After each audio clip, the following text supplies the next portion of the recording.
Welcome to SP news. Sitanagaram మండలం సీతానగరం పలివేల ఆధ్వర్యంలో Sitanagaram bus stand centre, Cheepurupalli centre, CPI ML party కార్యాలయం నందు మేడే సందర్భంగా జెండా వేశారు. ఈ కార్యక్రమానికి ముఖ్య అతిథిగా సిపిఐ ఎంఎల్ పార్టీ తూర్పు గోదావరి జిల్లా మహిళా అధ్యక్షురాలు కూరుకురి కృపమ్మ పాల్గొన్నారు. కృపమ్మ మాట్లాడుతూ ప్రపంచ కార్మికులకు అందరికీ శుభాకాంక్షలు తెలియజేశారు. ఎర్ర జెండా నీడని ఎన్నో దేశాలు అభివృద్ధి చెందుతాయని ఆమె అన్నారు. ప్రజలంతా కలిసికట్టుగా ఉంటే ఎవరిని నెగ్గించుకోవాలో మనకు తెలుస్తుందని అన్నారు. మనం తెలుసుకునే అంతకాలం రాజకీయ నాయకులు మనల్ని మోసం చేస్తూనే ఉంటారని అన్నారు. ఈ కార్యక్రమంలో రాజానగరం నియోజకవర్గం సిపిఐ ఎంఎల్ పార్టీ మహిళా అధ్యక్షులు పలివేల జ్యోతి, నందమూరి చిట్టిస్వామి, సిద్దె నాగరాజు, కోడెప్పూడి ఆదిలక్ష్మి, కొత్తపల్లి ఏసమ్మ, కామడ నాగలక్ష్మి, డొల్ల పాపారావు పాల్గొన్నారు.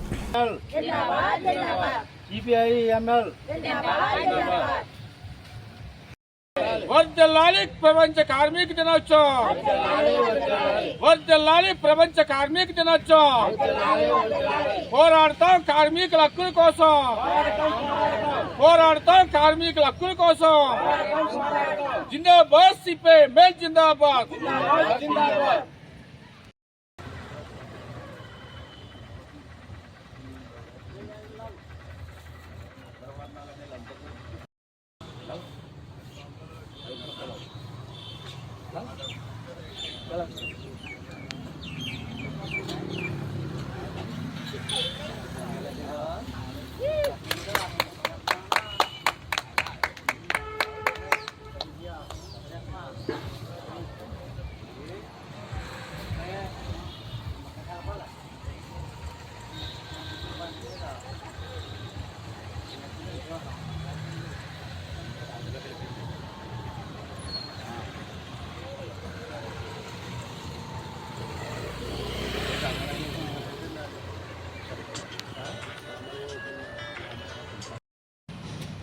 నా పేరు పలువుల వీరబాబు. నేను సిపిఐఎంఎల్ పార్టీ రాష్ట్ర కార్యదర్శిని. ఈరోజు సీతానగరం మండలం రాజానగరం నియోజకవర్గం తూర్పుగోదావరి జిల్లా కార్యాలయం దగ్గర ఈరోజు జెండా ఎగరవేయడం జరిగింది.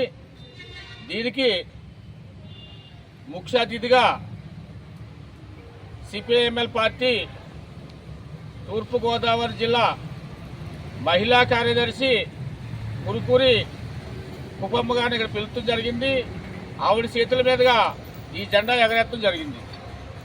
అలాగే మన దేశంలోనే కాకుండా అనేక దేశాల్లో వేలాది మహిళలకి అన్యాయం జరిగింది, లక్షలాది మంది కూలీలకు అన్యాయం జరిగింది.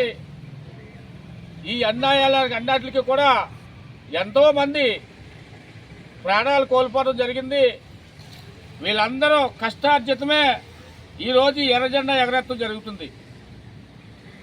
అనేక మంది ప్రపంచ దేశాలే కాకుండా మన దేశంలో, మన రాష్ట్రంలో కాకుండా ఒక రాజకీయ పార్టీ ఏవైతే ఉన్నాయో ఎలక్షన్ వచ్చేటప్పటికి వ్యాపారం మాదిరిగా ప్రతి ఓటుకి 2000, 1500 పెట్టి ఓటు కొనుక్కోవటం, 5 సంవత్సరాలకు ఒక్కసారి మళ్ళీ రావటం, మళ్ళీ కొనుక్కోవటం, మళ్ళీ పోవటం.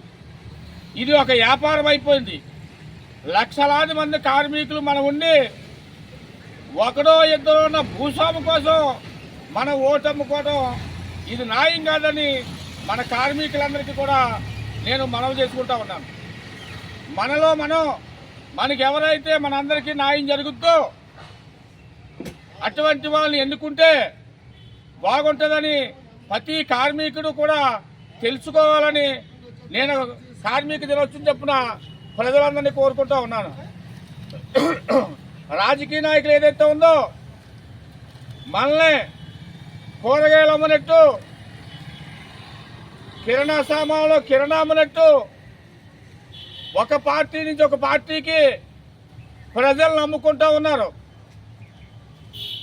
అమ్ముకుని రోడ్లు వేస్తామని, ఇల్లులు కట్టిస్తామని, స్థలాలు ఇస్తామని వేల కోట్ల బిల్లు తెచ్చుకుని కేంద్రం నుంచి వాళ్ళ ఖజానాలు నింపుకుంటూ ఉన్నారు. కొంతమంది మా దగ్గర డబ్బులు లేవని చెప్తూ వాళ్ళకి నచ్చినట్టు కొనుక్కుని తిరుగుతూ ఉన్నారు. ఈరోజు అది ప్రజలందరికీ తెలుసు. ఈ దేశం పరిస్థితి ఎలా ఉందంటే, మన ఇండియన్ పరిస్థితి మతం. ఆ మతం పేరుతో అనేక మంది ప్రజలను దోచుకుంటూ మతం మార్పునికి కూడా బిల్లు పెట్టుకుంటా ఉన్నది ఈరోజు గవర్నమెంట్. ఎంత సిగ్గుచేటో చూడండి. ఒక పేదవాడికి ఇల్లు కాలిపోతే 100 రూపాయలు సాయం చేయడానికి ముందుకు వస్తలేదు. ఒక పేదవాడికి ఇల్లు లేకపోతే ఒక చెంటు భూమికి ముందుకు వస్తలేదు.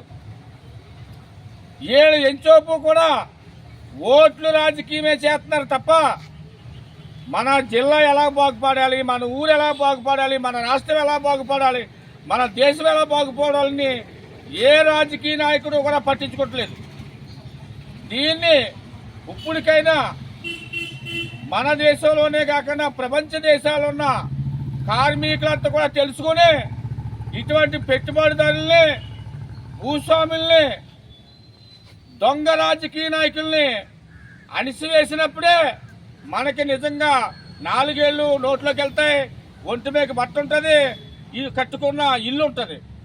దీన్ని మన కార్మికులందరూ అర్థం చేసుకోకపోతే మన జనాల్ని గ్రామానికి ఒక నాయకుడు చెప్పుని, లేకపోతే ఈదికో నాయకుడు చెప్పుని ఓట్లకి మనకు అమ్ముకుంటా ఉన్నారు ఈరోజు రాజకీయ నాయకులకి. అలాగే ఎమ్మెల్యే మనకు రాలేదంటే ఎమ్మెల్యేలు ఏదైతే ఉందో 100 కోట్లు ఖర్చు పెట్టాను, 200 కోట్లు ఖర్చు పెట్టాను, దీన్ని ఎలా పోగేయాలా అని ఆలోచించుకుంటారు తప్ప ప్రజలను ఎలా బాగు చేయాలనేసి ఏ రాజకీయ నాయకుడికి లేదని నేను రాజకీయ నాయకుల్ని మేడే సందర్భంగా హెచ్చరిస్తా ఉన్నాను. ఇటువంటి దొంగ రాజకీయాలు మానుకుని ప్రజలకు ఉపయోగపడేలాగా, కార్మికులందరికీ రక్షణ కల్పించేలాగా, ప్రజలకి జీతాలు పెంచాలని, ఇల్లు లేని పేదవాళ్ళకి ఇల్లు కట్టివ్వాలని, రోడ్డు సదుపాయం లేకపోతే రోడ్డు సదుపాయం చేయాలని, పింఛనీళ్ళు లేని ముసలోళ్ళు ఇంకా వేలాది మంది ఉన్నారు, వాళ్ళకు కూడా పింఛనీళ్ళు ఇవ్వాలని, అలాగే రాజకీయ నాయకులు 50 సంవత్సరాలకే నేను పింఛనీ ఇస్తానని ప్రమాణం చేయడం జరిగింది. ఇంకా పింఛనీ లేని ప్రజలు చాలా మంది ఉన్నారు, వాళ్ళకు కూడా పింఛనీ రాయాలని నేను మనవి చేసుకుంటా ఉన్నాను. ఇంకో విషయం ఏదైతే ఉందో, కార్మిక దినోత్సవం సందర్భంగా నేను చిన్న మనవి చేసుకుంటా ఉన్నాను. మన దేశంలో ఏది ఎక్కువ ఉందయ్యా అంటే దొంగసారా ఎక్కువ ఉంది, పేకాట మాఫియా ఎక్కువ ఉంది, వేడి బ్యాచీలు ఎక్కువ ఉన్నారు, రౌడీ షీటర్లు ఎక్కువ ఉన్నారు, దొంగలు ఎక్కువ ఉన్నారు. ఏం చేస్తున్నారయ్యా పోలీసులు అంటే ప్రశాంతంగా ఇంటికి పోతారు.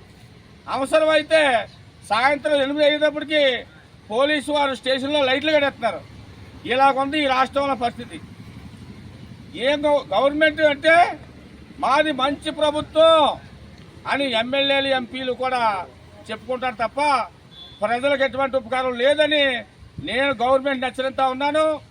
ఇది దృష్టిలో పెట్టుకుని గవర్నమెంట్ మెలకుగా ఉండి ప్రజలకు అన్ని పనులు చేసి ఇచ్చిన హామీలు నెరవేర్చుకుంటే అన్నీ బాగుంటాయి, మళ్ళీ వచ్చే అవకాశాలు ఉంటాయి. లేదంటే గత పార్టీ పట్టిన గతే మీకు పడుతుందని నేను సిపిఎంఎల్ పార్టీ రాష్ట్ర కమిటీ తరఫున నేను హెచ్చరిస్తా ఉన్నాను. ఈ అవకాశం ఇచ్చిన మీడియా మిత్రులకి, మా పార్టీ కార్యకర్తలకు, సంఘ సభ్యులకు నా హృదయపూర్వకంగా ధన్యవాదాలు.